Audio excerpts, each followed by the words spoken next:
grande famille? Mais oui, et si vous voulez, je vais vous la présenter.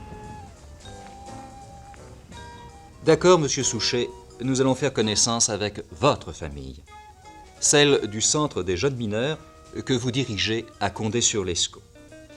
Mais vraiment, ce n'est pas une famille comme les autres.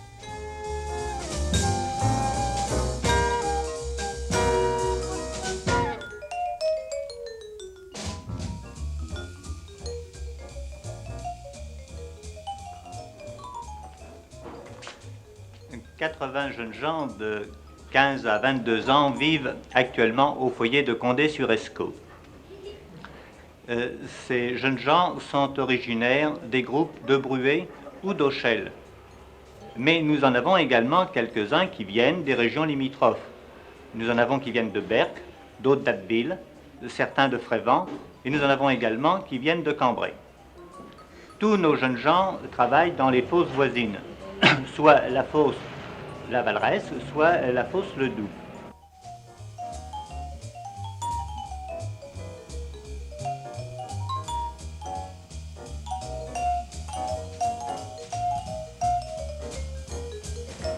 Le but du foyer est de régler les problèmes que pose la venue de ces jeunes gens dans notre région. Il faut d'abord les loger, ensuite les nourrir et évidemment remplacer leurs parents sur le plan de l'éducation, parce que nous estimons que cela aussi est notre tâche. Pour régler ce problème, nous disposons d'une part d'une excellente implantation. Notre foyer est situé pas très loin des fosses, de sorte que le garçon, qu'il s'y rende soit en vélo, soit à pied, puisse très facilement se retrouver ici comme chez lui.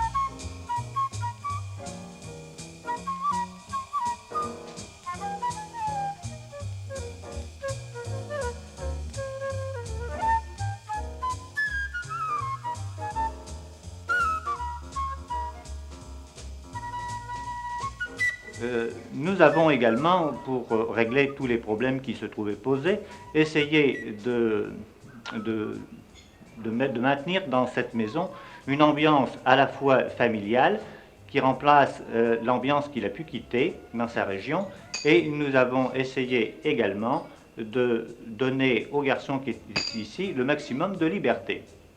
Tout cela dans une atmosphère de vie la plus communautaire possible. Mais bien entendu, la vie en communauté exige que les pensionnaires rendent quelques services. Quel travail fais-tu au centre? Aujourd'hui, j'ai mis la table. Aujourd'hui, je réveille les dormeurs. J'ai dû balayer la salle. Je suis équipe de secours. Quand les gars sont pas là, je les remplace. Ranger la vaisselle. Je nettoie les cendriers. Je nettoie le bassin à poisson. Est-ce que tu peux sortir du centre? Oui. Qu'est-ce que tu dois faire? Je dois prendre une fiche de sortie. Qu'en fais-tu? Ensuite, je vais la remplir, la faire signer au chef. Et après? Ensuite, je la mets dans ma case. Est-ce qu'il y a des limites pour toi sortir? Du matin, être rentré pour midi.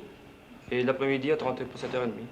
De nombreux problèmes se posent à M. Bousmar, adjoint au chef de centre, pour créer l'ambiance. Ainsi, comment concilier la réalisation d'une vie familiale avec les nécessités du travail qui amènent les jeunes à se déplacer à la mine par poste? Oui. Alors, ces problèmes plutôt que nous avons à résoudre sont les mêmes, en somme, que ceux posés dans les familles qui sont aux environs de notre foyer. Nos garçons partent au poste du matin, vont également au poste de l'après-midi, ce qui nous fait un horaire très large, partant de 4 heures du matin à 24 heures. Nous avons été obligés de mettre sur pied une organisation telle que nous puissions avoir sur nos garçons une action le matin et l'après-midi. Mais en fait, comment se traduisent les modalités de la vie familiale de vos garçons? Nous avons, par exemple, dans nos étages, institué des chambres de 3. Nos garçons se retrouvent donc là par petits groupes. À un certain âge, à 18 ans, ces garçons nous quittent et nous les mettons dans des pavillons qui sont des petites maisons type ouvrier, qui sont aux environs de notre foyer, où le garçon se retrouve avec 5 ou 6 de ses camarades, pris en charge par un ménage de pensionnés. Mais le grand brassage de la vie familiale s'effectue au repas. Oui, au repas.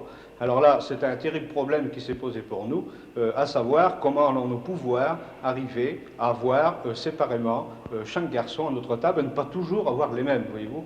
Alors nous avons imaginé une rotation qui se fait chaque jour, hein, et ce qui nous permet d'avoir des garçons différents pour manger à notre table. Vous mangez donc avec eux et avec votre famille. Avec notre famille, et nous mangeons avec un ensemble de garçons, en général 10 ou 12 garçons. Et comment se fait cette rotation? Alors cette rotation, nous l'avons obtenue grâce à un jeu de cartes, le jeu de bridge, si vous voulez, le jeu de 52 cartes. Nous avons réussi la chose de la manière suivante. Nous mettons dans les verres de la salle à manger un jeu de cartes et nous gardons un double de ce jeu dans la main. Le garçon passant pour se rendre à la salle à manger va prendre une carte dans nos mains et il va retrouver le double de cette carte dans la salle à manger, voyez-vous. Ce qui fait que c'est le hasard seul qui décide de la place du garçon. Bon, la famille conserve évidemment son rôle d'unité sociale prépondérante et vous vous arrangez pour que vos garçons retournent chez eux de temps à autre. Oui, c'est indispensable. Nous estimons qu'il faut que le garçon retourne chez lui. Ces garçons retournent donc par moitié tous les 15 jours dans leur famille, et ce, du samedi au lundi, l'entreprise des transports étant à notre charge. Est-ce que vous demandez une participation à vos pensionnaires? Oui, nous demandons une participation évidemment à nos pensionnaires qui est de l'ordre de 50%. Le reste étant retourné à la famille et à charge aux familles de donner aux garçons leur argent de poche. Maintenant, dans l'éducation, le problème des loisirs a une place prépondérante. Comment l'avez-vous résolu sur le plan de votre centre? C'est un gros problème, plutôt c'est un ensemble de problèmes. Nous avons essayé, à l'intérieur du foyer, de créer un certain nombre de pôles d'attraction pour que le garçon puisse, en rentrant de son travail, non seulement trouver son lit, sa table, etc., mais également être sollicité dans différentes choses selon ses goûts. Exemple, nous avons des jeux à l'intérieur, nous avons billard, ping-pong, jeux sportifs, ballon, football, volleyball, ainsi de suite. Nous avons créé également quelques petits ateliers, photos et d'autres. Il faut que je signale aussi le ciné-club et la télévision. Dans les ateliers, je mentionne également notre atelier menuiserie. Quelle est la proportion de pensionnaires fréquentant votre atelier de menuiserie, M. Boroviac? Un tiers. Pourquoi cette préférence particulière pour le bois?